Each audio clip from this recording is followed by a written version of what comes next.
Hi, if I told you I was 5 years old, would you believe me? I'm sure you would say, Lola, stop joking. 5 years old. With all the maturity that you have attained, you couldn't be five, right?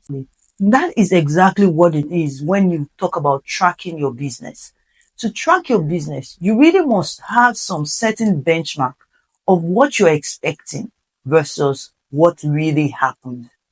Now, in your cake business or your food business or your bakery business, whatever area that you have, the question is, do you have benchmarks for what should really happen? What do I mean by benchmark? What you use to measure. For example, I'm a full-blown woman sounding like this and claiming to be 5 years old. That means I'm joking, right? Exactly. The same thing with your business. And so the question is, do you have what you can use to measure what is happening in your business? For example, at ST Cakes NG, for example, we produce the best chin chin in the planet. We know that one batch of our recipe will produce at least 3 kg. So that is our benchmark for checking the quantities produced versus the expectation.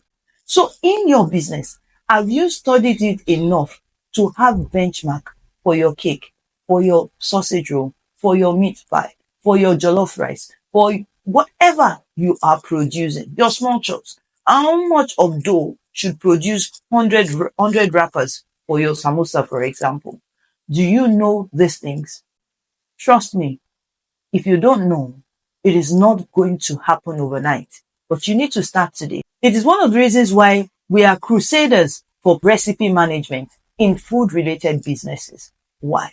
Because having specific recipes in batches would help you to know and estimate properly what is expected, and that will help you to plan and cut off a lot of wastages in your business. In fact, it will also help you in your production process. So what is recipe management? Let's start from recipe.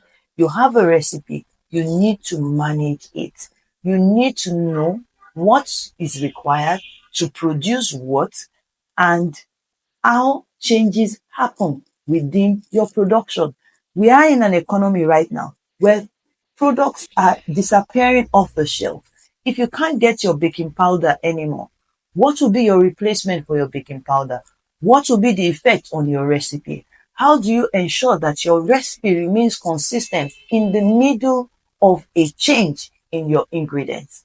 This is one of the reasons why you need recipe management. I hope this helps you today. We've talked about two things today: benchmarking, the importance of recipes, and recipe management in benchmarking in your organization.